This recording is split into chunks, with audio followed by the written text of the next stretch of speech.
como construían desde cero refugios de huesos y pieles en la época de piedra. Las bandas de cazadores-recolectores del Paleolítico Superior levantaban refugios con huesos y pieles en cuestión de horas, capaces de resistir vientos de estepa y noches gélidas bajo cielos de glaciación. El diseño era rápido, robusto y, ante todo, portátil u oportunamente desmontable.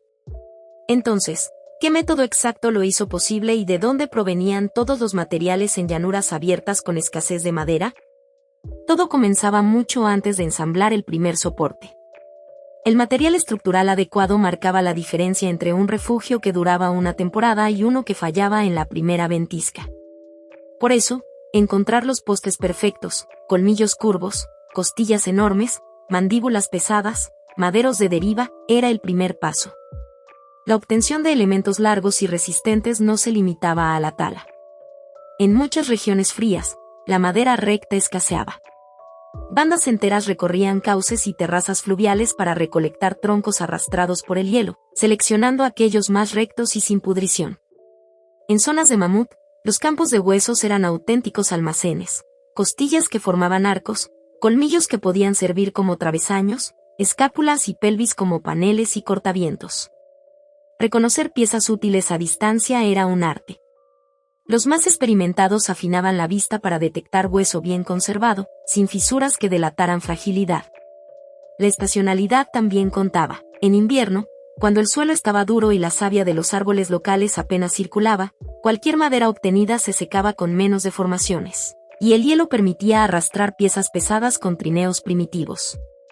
El momento oportuno era crucial para todo el proceso. Durante los meses fríos, los huesos grandes emergían de su cementerio natural cuando el hielo y el viento retiraban capas de sedimento. Con el terreno congelado, desplazar colmillos y costillas sobre pieles gruesas convertidas en patines improvisados era menos extenuante que hacerlo en barro de deshielo. Los grupos avanzaban sobre la nieve, el aire cortante en la cara, buscando piezas que cumplieran requisitos exigentes. El soporte debía ser lo más recto posible para reducir puntos de tensión. Un colmillo curvo servía si se usaba como arco, pero el conjunto necesitaba coherencia.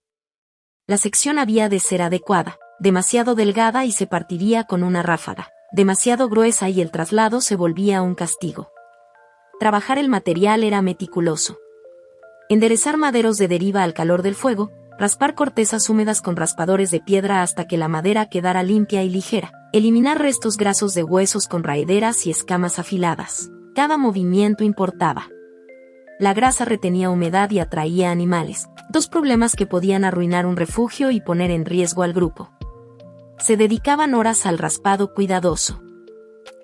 Dejar una película resbalosa o una zona floja podía convertirse en rotura meses después, justo cuando una ventisca descargara sobre la planicie helada. La previsión era ley. Las bandas con más experiencia preparaban sus materiales con antelación durante periodos de abundancia. Recolectaban, limpiaban y secaban huesos y madera cuando el clima lo permitía, y luego los almacenaban para usos futuros. El almacenamiento correcto era un arte en sí mismo. Nada de dejarlo sobre tierra húmeda. Se levantaban tarimas con costillas menores o con haces de juncos secos, se cubrían con pieles impermeabilizadas con grasa y humo, se orientaban a sotavento del campamento para que el rocío matinal no empapara el inventario. Lo más importante, mantener los elementos rectos y con apoyo uniforme para que el secado no los deformara. El secado llevaba semanas. Una madera recién recogida necesitaba perder humedad de forma gradual, y un hueso, liberar la humedad absorbida sin agrietarse. Demasiada prisa y aparecían fisuras en el colágeno mineralizado, demasiada lentitud y la pudrición asomaba. El equilibrio justo producía piezas ligeras y asombrosamente resistentes. El control de calidad era un asunto serio. Cada colmillo, cada costilla se inspeccionaba varias veces. Se golpeaban suavemente para escuchar su timbre, un sonido apagado delataba microfracturas. Se revisaban sombras y líneas buscando fisuras. Se marcaban con pigmento los puntos débiles para recordar reforzarlos. Con la vida de la banda dependiendo de que el armazón aguantara una noche de cuchillas de hielo, no había lugar para material de segunda. Las mejores piezas eran tesoros. Algunas familias conservaban los mismos colmillos y travesaños durante años, trasladándolos de un lugar a otro. Esos veteranos de hueso habían probado su eficacia en innumerables montajes y desmontajes a la intemperie.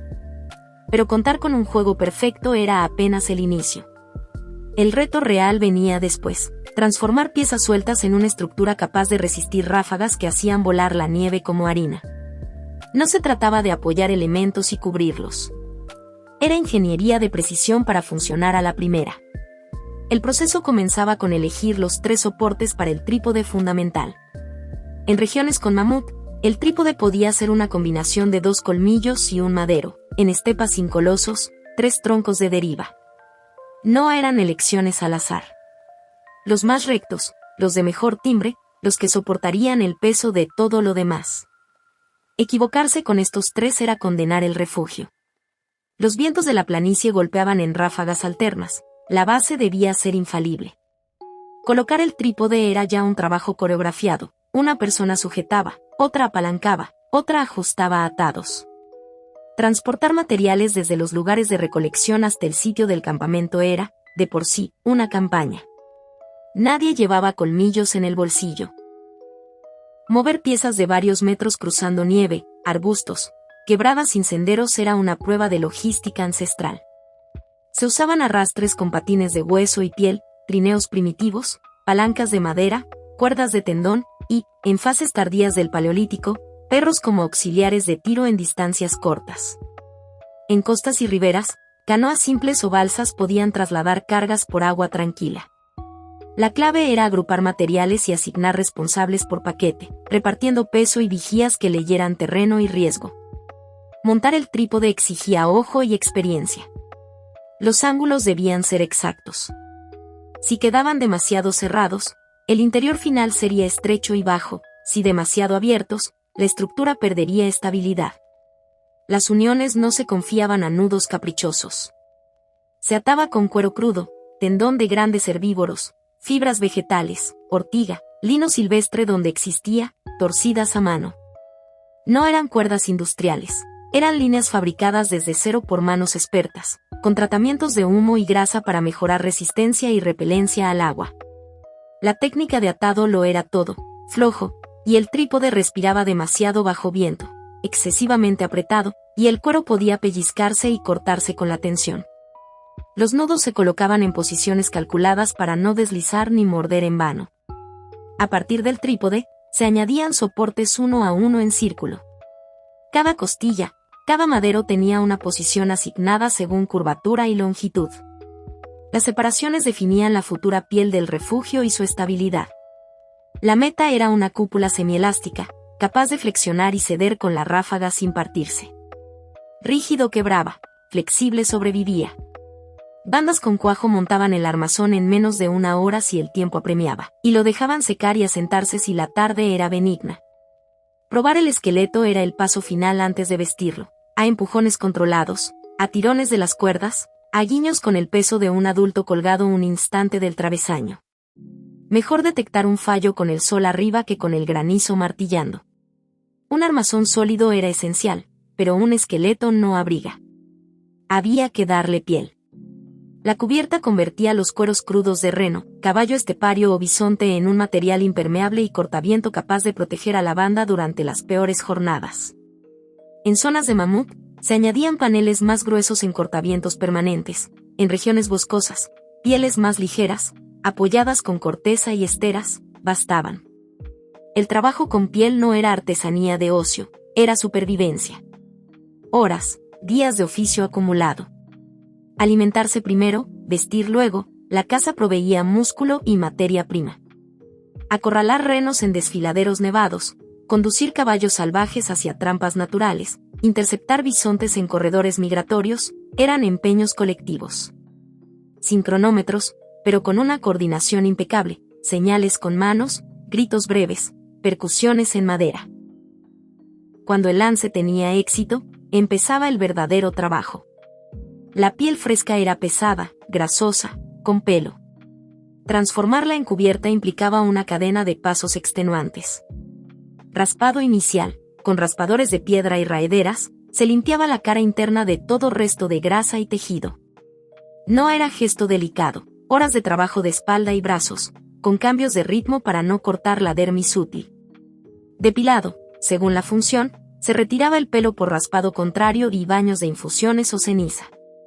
En refugios de invierno extremo, algunos paneles mantenían pelo hacia afuera para cortar viento, otros se depilaban para permitir tratamientos más profundos.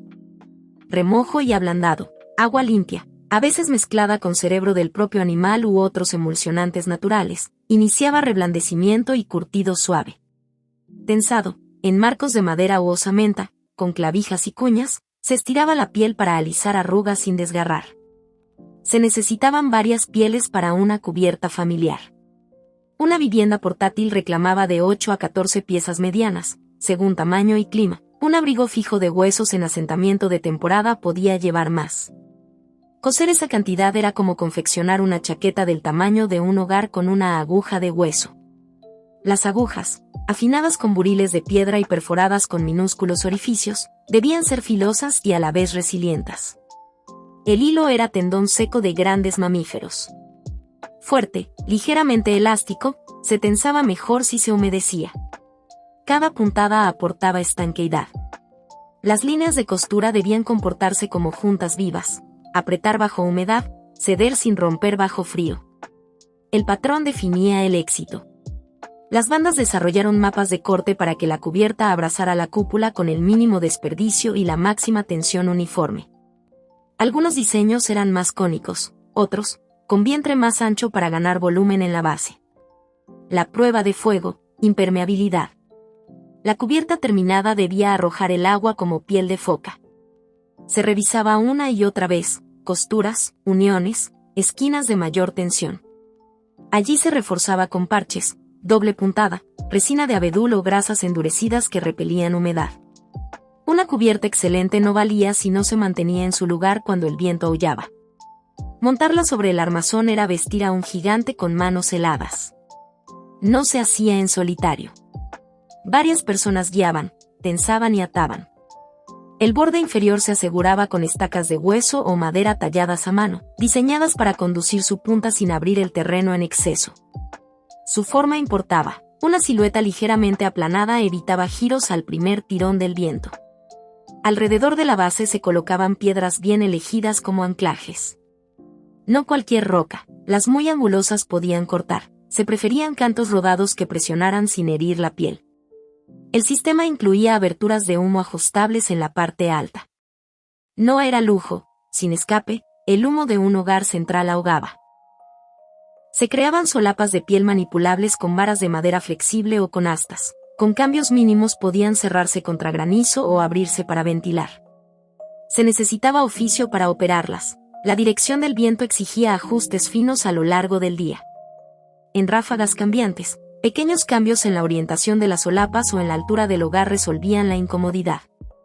Todo el amarre debía tolerar el clima caprichoso. Una mañana calva en la estepa se convertía en vendaval sin aviso. Los atados, las estacas, los lastres estaban listos para un reajuste rápido. Bandas experimentadas tenían patrones de tormenta, lazos extra que rodeaban la base, costuras temporales para unir paneles cercanos, estacas colocadas en diagonal como grapas gigantes.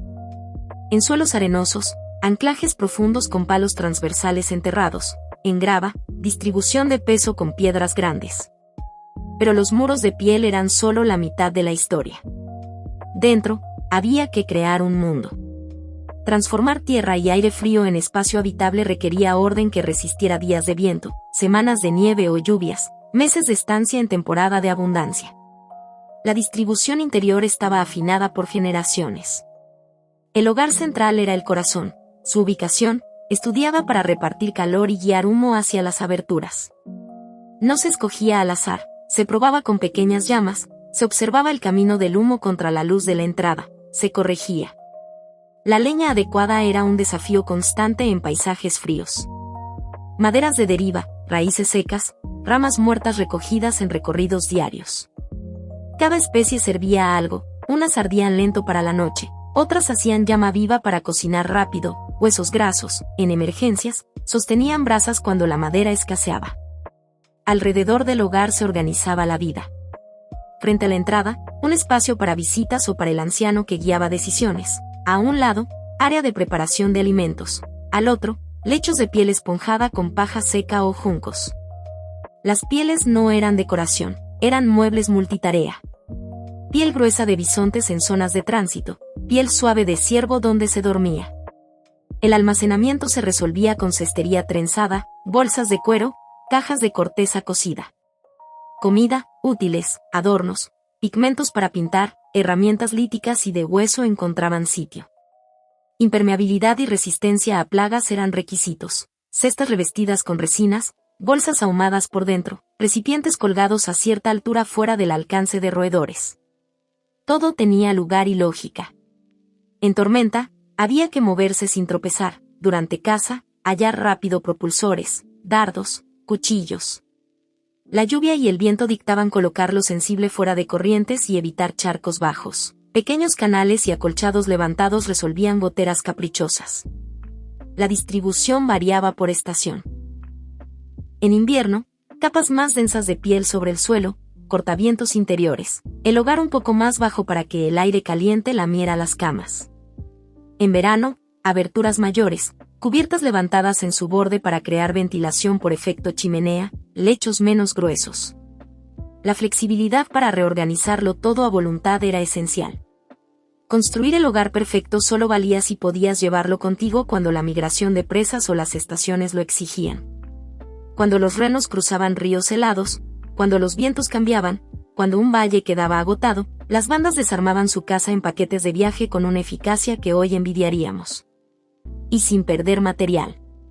Desmontar sin daños era como desarmar una casa contrarreloj. Cada paso contaba porque los repuestos podían tardar estaciones en aparecer. Primero, el interior, pieles al suelo sacudidas para quitar ceniza suelta, se enrollaban apretadas con fibras para formar cilindros transportables. Las cestas se vaciaban, se clasificaban contenidos por prioridad de uso. Los alimentos, oro de subsistencia, pedían empaques cuidadosos, carne seca envuelta en piel interior desgrasada, atada y colgada para evitar humedad, grasas en bolsas selladas, harina de bellota, donde existía, en cestas impermeabilizadas. Se apagaba el hogar. No era echar agua y listo. Se removían brasas, se separaban piedras útiles aún tibias para llevarlas y en el próximo sitio escaseaban, se regaba ceniza y tierra, se verificaba con la palma el calor residual. Era la versión ancestral del no dejar rastro, con la diferencia de que la supervivencia exigía hacerlo perfecto para evitar incendios fortuitos y para respetar un territorio que volvería a usarse. Si había cerámicas tempranas, neolítico, se envolvían en fibras y cuero, si no, todo lo que pudiera romperse se protegía con acolchados vegetales. Retirar la gran cubierta exigía coordinación. Se soltaba en puntos estratégicos para que cayera hacia el lado menos ventoso, se deslizaba por encima del armazón, evitando atraparla en protuberancias. Un mal tirón y el desgarro se volvía inevitable. El plegado seguía patrones memorizados, dobleces que distribuían tensión y evitaran arrugas que, con el frío, se convertían en líneas de fractura. Los cordones de cuero crudo y tendón se enrollaban en ovillos aparte, separados por tamaños, para repetir en el siguiente montaje una secuencia eficiente. El esqueleto se desataba con cuidado. Nada de arrancar cuerdas. Se aflojaban nudos, se palanqueaba con astas o palos suaves para no marcar la madera ni astillar huesos. Cada pieza se inspeccionaba una vez más. Si una costilla grande mostraba microfisuras, se marcaba con pigmento para usarla solo como panel, no como soporte. Si un colmillo tenía una grieta larga, se reservaba para arcos de entrada o dinteles secundarios. Todo se ataba en haces. Atar huesos de 2 metros para transportar, con la nieve como piso y el viento en contra, era empacar el mundo. El amarre debía mantener unido y, a la vez, permitir flexibilidad al avanzar sobre terreno irregular. Se intercalaban pieles como separadores para que el roce no puliera ni cortara los bordes. Los métodos de transporte dependían del paisaje y de la estación. En nieve, trineos planos con patines de hueso o madera; en tundra sin nieve, arrastres con patines de piel húmeda endurecida; en ríos tranquilos, canoas de tronco ahuecado o balsas de juncos. Sin animales de tiro domesticados en el Paleolítico, la fuerza era humana; en fases tardías, perros colaboraban. En el Mesolítico, el uso de canoas y porteo refinó rutas ribereñas. Ya en el Neolítico, con animales domesticados, el transporte de materiales pesados se transformó, pero eso pertenece a otra escena. Aquí seguimos en huesos y pieles nómadas. La distribución del peso era un rompecabezas. Lo que hacía falta durante la marcha, agua, herramientas, antorchas, yesca, no se enterraba en el fondo. Experiencia. El objeto que necesitas siempre está donde más costó ponerlo si no lo planificas. Bandas con práctica desarmaban y empaquetaban en menos de 2 horas y las nubes traían hielo. La eficiencia no era magia. Eran roles claros y años de repetición.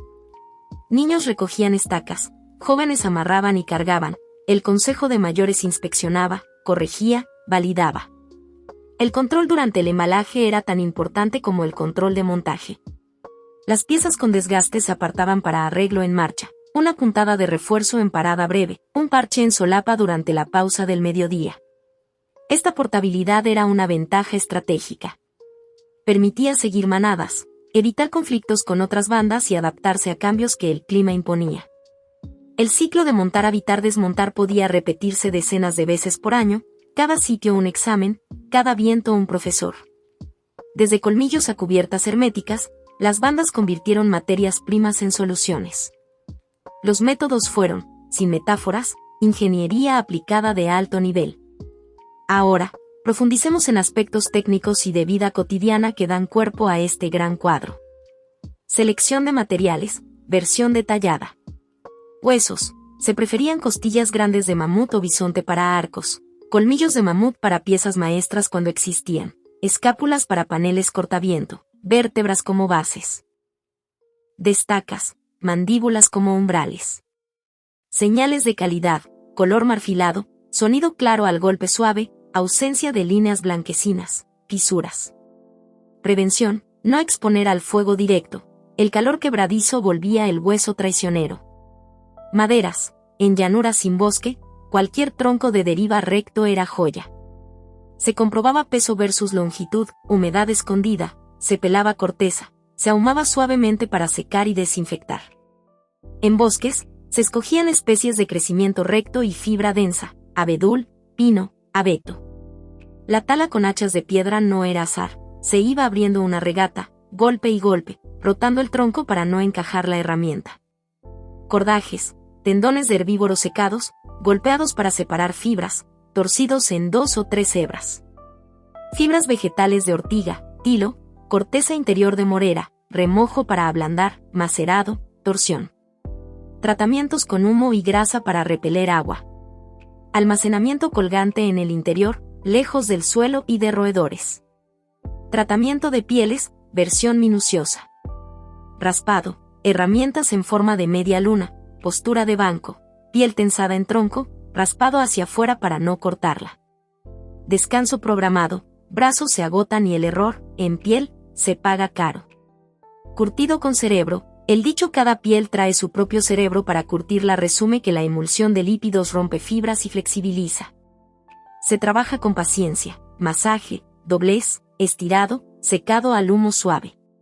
Humo, aldehídos y fenoles fijen, añaden resistencia al agua e inhiben microbios. Costuras, puntada de sobrehilado en perímetros, puntada de zanja en uniones de carga, remates con nudos planos que no abultan. Lubricación del tendón hilo con grasa para evitar fricción y rotura. Montaje avanzado. Refuerzos en X, 2 costillas cruzadas atadas en puntos críticos, las décimas reparten carga y evitan colapso local. En vientos extremos, se trenzan cuerdas entre soportes para amar todo como una red. Entrada, un túnel corto de piel evita que el viento directo penetre, se dirige la entrada a sotavento, según estación y vientos dominantes. Aislación del suelo, capa de juncos, paja, hojas secas, encima, pieles. El aire atrapado aísla mejor que cualquier piel apretada contra tierra fría. Vida interior. Zonas, dormir, cocinar, trabajar. Herramientas líticas, núcleos, láminas, microlitos, en bolsas separadas por función. Agujas y punzones en estuches de hueso. Pigmentos, ocre, carbón, para arte y marcas, en conchas o piedras cóncavas.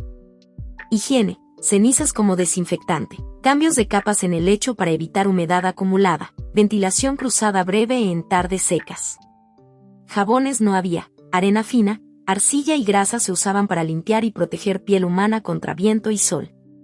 Ritualidad, objetos colgados de costillas interiores, dientes, conchas, figuras, marcaban pertenencia, momentos de vida, historias.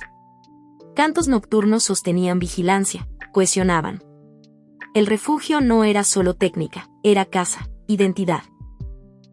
Estacionalidad y movilidad. Invierno, doble cubierta en lado de barlovento, pilares reforzados, almacenamiento interior elevado. El humo impregnaba pieles, añadiendo repelencia al agua y olor que desalentaba a algunos depredadores. Primavera, atención a cursos de agua por deshielo, emplazamientos altos, ajuste de solapas para lluvia. Migración de presas dicta ruta. Verano, ventilación amplia, sombra con piel extra sobre el exterior para crear cámara de aire, trabajos de curtir, tallar, reparar. Otoño, refuerzo de amarras, acumulación de combustible, prueba de estanqueidad antes de nieves. Comparativa paleolítico-mesolítico-neolítico, sin perder el hilo del mismo orden técnico. La esencia del método: seleccionar, preparar, montar trípode barra diagonal base, añadir soportes, cubrir, asegurar, organizar interior, desmontar, transportar, se mantuvo, pero los materiales y el contexto cambiaron con los milenios. Paleolítico superior, glaciaciones, estepas frías. Estructura: huesos grandes, madera de deriva, arcos naturales de colmillos y costillas. Cobertura: pieles gruesas, humo, costuras de tendón. Transporte: humano y, en fases tardías, perros, trineos simples, arrastre. Organización: bandas móviles, economía de caza-recolección, almacenamiento limitado, arte mobiliar y parietal marcando lugares y relatos. Tecnología: raspadores, raederas, buriles, propulsores, agujas de hueso, adhesivos de resina. Mesolítico, fin de glaciación, bosques en expansión, lagos. Estructura: más madera disponible, cabañas ligeras semienterradas en zonas ventosas, postes delgados con aros de ramas, microlitos como hojas para cuchillos finos y sierras. Cobertura: pieles más ligeras, esteras vegetales para verano, mayor uso de cortezas.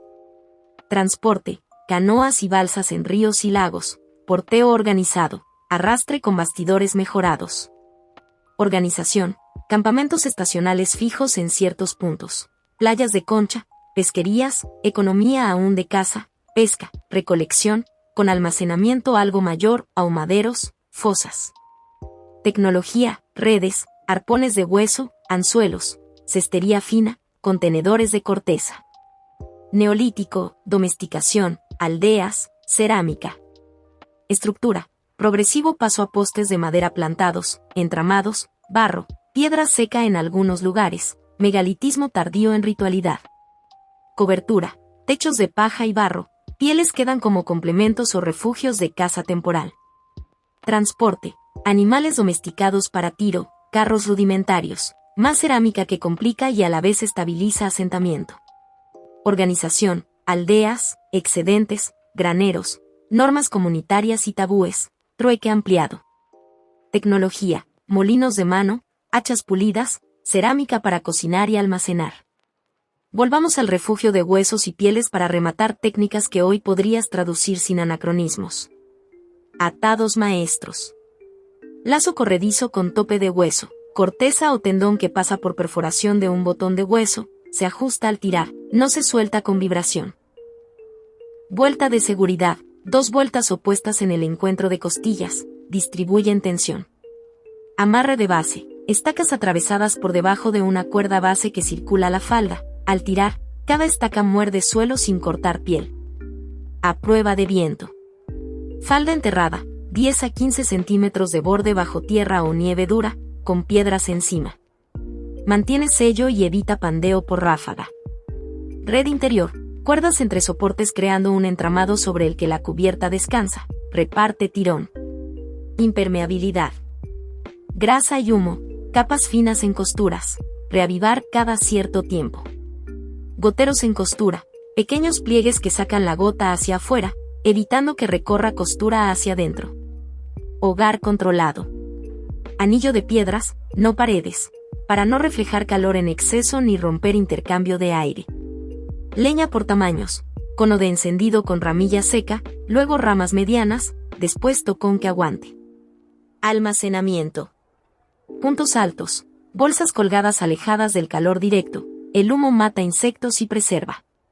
Suelo. Cestas sobre tarimas. Bajo ellas, ceniza y hojas aromáticas como repelente de roedores.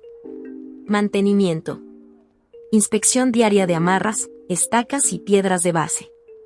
Secado de pieles internas si amanecen con condensación. Breve apertura de solapas para capturar brisa y secar. Errores típicos y soluciones paleolíticas. Cubierta arrugada. Redistribuye estacas. Tensa en cruz. No trates de estirar solo un lado. Humo acumulado. Baja altura de fuego. Abre solapa a barlovento y cierra a sotavento en pequeña asimetría. Crea tobera. Capa del suelo húmeda. Renueva relleno. Coloca rama gruesa como varilla para crear cámara de aire bajo piel suelo. Microescenas de ajuste fino. Noche con ventisca. La solapa a barlovento se pega como tambor, el humo busca techo. Dos adultos giran una vara de asta y abren medio palmo, el humo encuentra su camino, el viento no entra. El niño, al lado, aprende la diferencia entre abrir arriba y abrir lateral. Memoria que mañana será reflejo. Amanecer en lago mesolítico. Cubierta levantada en su falda, piel formando sombra doble. Brisa entra, sube por convección, sale por la cumbre. Pequeño taller, agujas en hueso, puntada sobre parche. Un pez humea en varal, el perro vigila entrada. El agua hierve en recipiente de corteza con piedras al rojo. Tarde de otoño en estepa. Caza exitosa. Piel sobre marco, raspadores en cadencia, canto acompasado marca ritmo para aguantar horas. El anciano toca con nudillo la costilla nueva, escucha y asiente. Buen timbre. Será arco de entrada. Desglose de herramientas imprescindibles. Lítica. Núcleos y láminas, obtener hojas con percusión controlada. Hojas largas para cuchillos, pequeñas para puntas. Raspadores, retocado convexo para piel, plano para madera. Buriles, tallar agujas, ranuras en hueso, fabricar botones. Raederas, quitar carne y grasa, cuidado con no adelgazar en exceso. Óseas y de asta. Agujas, pulido fuerte, ojo ovalado. Punzones, abrir paso sin rasgar. Espátulas, aplicar grasas, alisar costuras. Estacas, hueso largo con punta aplanada. Vegetales. Cestería, trama cerrada para alimentos, abierta para aireación. Fibras, ortiga macerada, torsión de 2 hebras, corteza interior batida del tilo. Adhesivos. Resina de abedul, calentar corteza en vasija cerrada para obtener alquitrán pegajoso, usar como sellador. Cola de piel, hervir retazos, usar en refuerzo interno de costuras.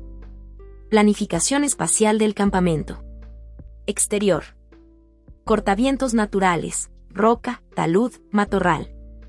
Nunca en corredores de animales ni bocas de aguadas. Zanjas pequeñas en pendiente para drenar agua sin erosionar. Zona de trabajo de pieles a sotavento de la vivienda, olores lejos del dormir. Interior. Radio de seguridad del hogar, perímetro despejado un paso más allá de chispa posible. Pasillo de entrada sin objetos punzantes, noche más prisa igual a tropiezo. Normas y tabúes, justicia primitiva aplicada a refugio. Quien deja restos grasos cerca de la base limpia doble. Olor atrae hocicos. Quien corta cordaje para usarlo en otra cosa lo repone ese día. Sin amarras, no hay casa. Los niños no juegan con estacas. Estaca floja, casa floja. Las decisiones de orientación y ubicación se toman con consejo de mayores. La memoria del paisaje evita errores. Alimentación y refugio, binomio inseparable. Humo del hogar como conservante, carnes colgadas en capa superior, pieles a menor altura para impregnarse. Secado de pescado en mesolítico, racks fuera, piel cubierta extendida crea sombra, brisa constante. Reducción de humedad, menos riesgo de pudrición. Ritualidad y arte. Marcas de pigmento en soportes, recordatorio de estaciones, señales de buena orientación. Objetos colgantes que suenan, funcionan como amuletos y alarmas. Semillas, conchas, dientes. Clima y refugio. Invierno profundo. Doble capa de piel en barlovento, trenza de cordaje cruzando interior, red que sostiene cubiertas y un amarre falla. Entrada en túnel con piel interior para cortar corriente. Suelo con 2 capas, juncos y piel, piedras calientes envueltas a los pies al dormir. De cielo. Sitio elevado, no enclaves bajos que se conviertan en charcas. Solapas capaces de manejar lluvia prolongada, canalillos perimetrales discretos. Verano. Sombra doble, piel separada de la cubierta por pequeñas cuñas crea cámara de aire. Elevar falda por tramos alternos para ventilación cruzada sin perder sombra. Otoño. Revisión completa de costuras antes de frío, parches preventivos. Cosecha de fibras vegetales en su mejor momento para cordajes del invierno. Transiciones tecnológicas sin perder esencia. El paso a aldeas no borró la lógica del refugio de huesos y pieles, la conservó para caza, viaje y ritual. En el Neolítico, mientras se levantaban casas de postes, se seguían montando carpas de piel para expediciones. Y las reglas seguían valiendo: buena base, buenos atados, buena cubierta, buen interior. Traducción práctica contemporánea, sin anacronismos conceptuales. Si hoy debieras improvisar una vivienda en clima frío con materiales naturales, la secuencia paleolítica es guía, selecciona soportes rectos, arma trípode, añade en círculo, cubre con material impermeable, lonas en tu caso, pieles allá, asegura base con estacas y peso, crea aberturas de humo, organiza interior con cama de aislante vegetal. Mantén atados redundantes y evalúa viento. Si el ambiente es húmedo, piensa drenaje y altura, un par de centímetros te separan de barro y frío. Si el viento es el enemigo, diseña flexibilidad, permite a tu estructura moverse y no pelear cada ráfaga. Si la lluvia amenaza costuras, crea goteros y usa grasa o sellante natural donde el agua insiste. Si necesitas calor sostenido, pocas llamas, más brasas, piedras calientes, cortaviento bajo. El fuego que presume se apaga, el fuego que sirve permanece. Cierre. ¿Por qué funcionaba y por qué nos sigue enseñando? Porque nada era casual. Porque cada paso del proceso obedecía a observación, ensayo, memoria compartida y ajuste fino. Porque el refugio era un sistema: materiales, diseño, montaje, interior, mantenimiento, desmontaje, transporte. Quita una pieza y el conjunto sufre. Afina todas y el resultado es mayor que la suma. Eso es ingeniería humana en su forma más antigua. Hoy, cuando pensamos en construir desde cero, imaginamos máquinas, normas y manuales. Las bandas paleolíticas y mesolíticas tenían otra cosa: paisaje como manual, mayores como biblioteca, huesos y pieles como ladrillos, viento y humo como maestros. Con eso levantaron hogares capaces de plantar cara a un clima duro y de moverse con la vida. Desde los primeros colmillos amarrados en trípode hasta las últimas puntadas de tendón tensado bajo la luz temblorosa del hogar, así construían, de veras desde cero, refugios de huesos y pieles en la época de piedra.